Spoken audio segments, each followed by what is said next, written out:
So, ladies, I'm a bit off topic today, but I want to give you the 3 reasons why I decided to ride a bike in my 40s. So, I have never ever ridden a bike in my life before, and I just thought, like, this, number 1, it's on my bucket list. Number 2, I wanted to feel the feeling of freedom. And number 3, I wanted to push myself into an area that felt really uncomfortable and got myself comfortable in that area. I try to challenge myself always a little bit like that so that I can push myself in other areas in my life a little bit further. However, this really became a bit of a thing for me because I really enjoy it. Although I'm still terrified of it, I really enjoy riding a bike. Now, what do you do when you start looking at riding a bike? First of all, get your course done, learn to actually ride the bike because it is a bit daunting. The first day I got there, I dropped it. I dropped the bike and I just jumped away, and I was the only idiot to do it. However, if you look down, that's where the freaking bike goes. It was actually out of control. But anyway, just to give you some ideas around what I did with my bike searching. So one of the biggest fears I had was if I get on the bike that my feet are on, if I go on tippy toes, I couldn't do that. So I found this bike, and it's a CF Moto. Now, if you haven't heard of it, it's a really good bike. It's only a 450, so it eases you into the power of a motorbike without like forcing you into something too strong. Because I couldn't do the crazy engine. I wouldn't be ready for it for a while anyway. But it really made me feel more comfortable on the road and also easy shifting.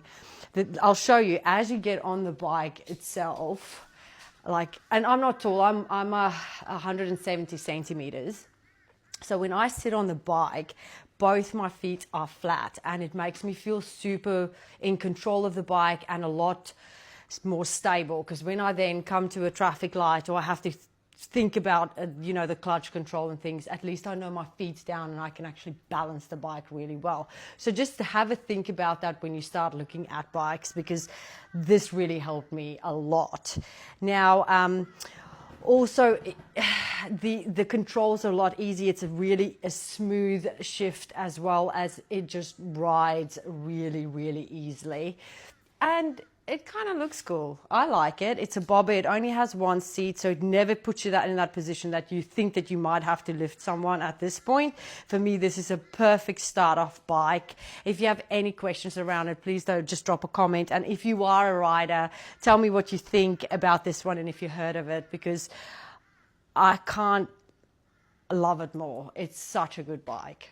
Oh, and then of course, gearing up. Okay, so let's just talk about costs, because when you start looking at buying a bike, you've got your on-road costs, you've got your regos, and then obviously the bike itself. Now, this will probably set you back just over $8,000, but the gear is a lot more expensive than what you think, because you actually have to protect your body when you fall. So just your basic boots, jeans, jacket, helmet, you're going to be looking around $1,500. You could go lower, just depends, but you are there to protect your skin. So it's one of those things that you kind of have to go, it's not just the bike's cost. You have to think about what you're actually going to invest in when you do this. So I would definitely invest in a good helmet. Now, it's everybody's different choices when it comes to buying a helmet, but that's up to you. It's how it fits your head. And then, then whatever's comfortable to ride in at the end of the day. And now we go. All right, let's hear what this bike sounds like.